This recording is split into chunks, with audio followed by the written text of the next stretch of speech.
안녕하세요. 오늘은 앞으로의 부동산 시장이 왜 조정 국면을 피하기 어려운지, 그리고 통화 정책의 변화가 어떻게 시장에 영향을 미칠지 살펴보려고 해요. 최근 한국은행이 발표한 통화 신용 정책 보고서에 따르면 2024년 하반기부터 본격적인 금리 인하 사이클에 진입할 가능성이 커지고 있어요. 하지만 이게 부동산 시장의 즉각적인 반등을 의미하는 건 아니에요.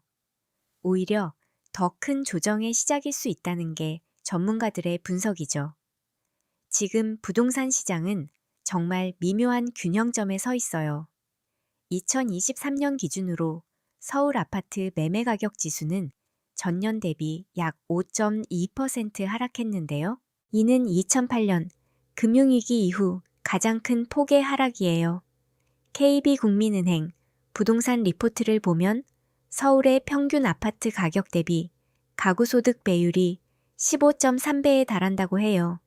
이는 OECD 평균인 7.5배의 2배가 넘는 수준이죠. 이런 상황에서 단순히 금리가 내린다고 해서 부동산 가격이 다시 급등할 거라고 기대하기는 어려워요.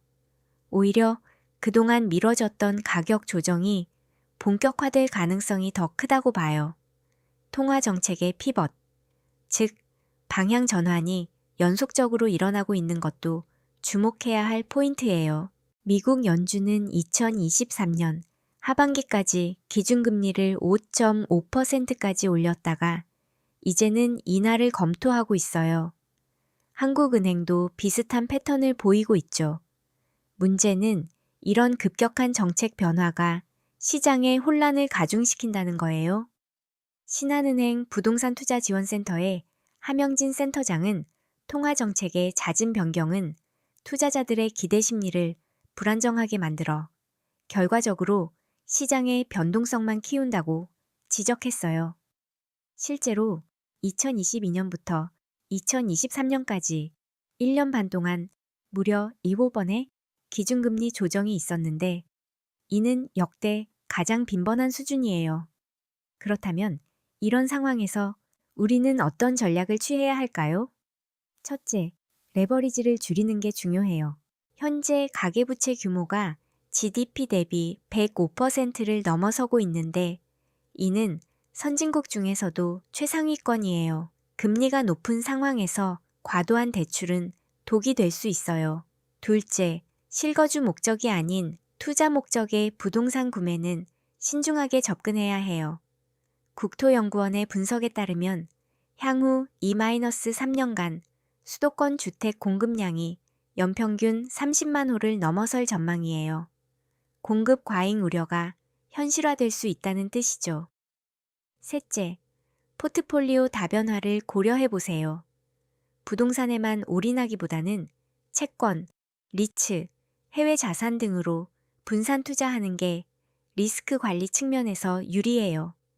마지막으로 기억해야 할 건 부동산 시장의 조정이 꼭 나쁜 것만은 아니라는 점이에요.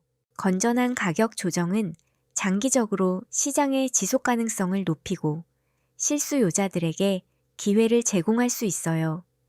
하나금융투자의 박정호 연구원은 현재의 조정 국면을 거쳐야 비로소 부동산 시장이 정상화될 수 있다고 전망했어요.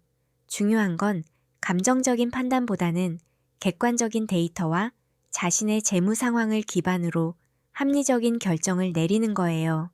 통화 정책이 계속 변하더라도 기본에 충실한 투자 원칙을 지킨다면 어떤 시장 상황에서도 대응할 수 있을 거예요.